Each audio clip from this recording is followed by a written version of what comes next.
તો દિવાળી પર સુરતથી એક્સ્ટ્રા બસો દોડાવાશે। 1600 જેટલી બસો સુરતથી દોડાવાશે। આગામી તારીખ 16 થી 19 દરમિયાન ઉપડશે આ બસો। સુરતથી ઉત્તર ગુજરાત, સૌરાષ્ટ્ર અને દાહોદ બસો જશે। ઓનલાઈન બુકિંગ પણ કરી શકાશે। તો 1600 જેટલી બસો સુરતથી દોડાવશે। દિવાળી પર સુરતથી એક્સ્ટ્રા બસો દોડાવશે કે જેથી કરીને બસની અછતો ન રહે અને જે મુસાફરો છે કે જેમને જવાનું છે અહીંયાથી અલગ અલગ જગ્યાઓ પર અને તેમના માટે આ સુવિધા સરળ રહે।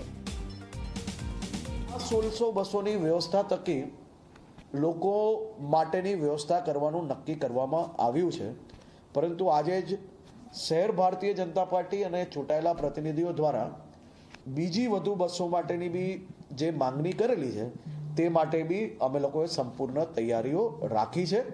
જેમ જેમ બસો બુક થશે તેમ અગર વધારાની જરૂર હશે તો જરૂરથી એ બી સંપૂર્ણપણે ઉપલબ્ધ કરાવવામાં આવશે।